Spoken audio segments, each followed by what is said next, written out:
வணக்கம் and welcome to shawls kitchen. இன்றைக்கி நம்ம வெந்தயக்கீரை பொரியல் பண்ண போகிறோம். இதுக்கு தேவையான பொருட்கள்: ஒரு பெரிய கட் வெந்தயக்கீரை, நல்லா வாஷ் பண்ணி இலையை மட்டும் எடுத்து வச்சுருக்கேன். ஒரு பெரிய சைஸ் வெங்காயம், 2 ரைப் தக்காளி, எண்ணெய், உப்பு, தாளிக்க கடுகு, ஜீரகம், காஞ்ச மிளகா. வேறு எதுவுமே தேவையில்லை. ரொம்ப ரொம்ப சிம்பிளான டிஷ்ஷு. முதல்ல இதை கட் பண்ணிட்டு வந்துடுவோம். சின்ன சின்னதாக பொடிசா கீரையை சின்ன சின்னதாக கட் பண்ணியாச்சு. வாங்க அடுப்புக்கு போகலாம். பேனை போட்டு 1 டேபிள் ஸ்பூன் எண்ணெய் ஊற்றிருக்கேன். எண்ணெய் சூடானோன்னு 1/2 ஸ்பூன் கடுகு, 1/2 ஸ்பூன் ஜீரகம், 2 வெடிக்கிட்டோம். அடுத்தது காஞ்ச மிளகா, அப்புறம் வெங்காயம். இதனால் கோல்டன் ப்ரௌன் ஆகிற வரைக்கும் விட்டுருங்க.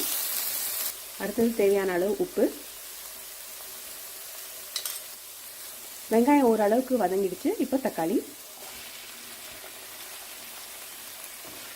போட்டு நல்லா குக் பண்ணுங்க. இதை தக்காளி ஓரளவுக்கு வெந்துச்சு. இப்போது வெந்தயக்கீரை போட்டுருவோம். போட்டு நல்லா குக் பண்ண விடுங்க.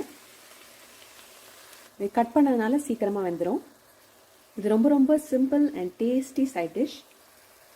நம்ம தக்காளி ஆட் பண்ணதுனால இந்த கீரையோட கசப்பு அவ்வளோவா தெரியாது. ஸோ இது சின்ன பசங்க கூட நல்லா சாப்பிடுவாங்க. அந்த லைட் க்ரீன் கலர் போய் டார்க் க்ரீன் ஆகிடுச்சு பாருங்கள். ஆல்மோஸ்ட் குக் ஆகிடுச்சு. இது எந்த ரைஸ்க்குனாலும் ரொம்ப டேஸ்டியாக இருக்கும். இது ரெடி ஆகிடுச்சு. இதை ஒரு பவுலுக்கு மாற்றிடலாம்.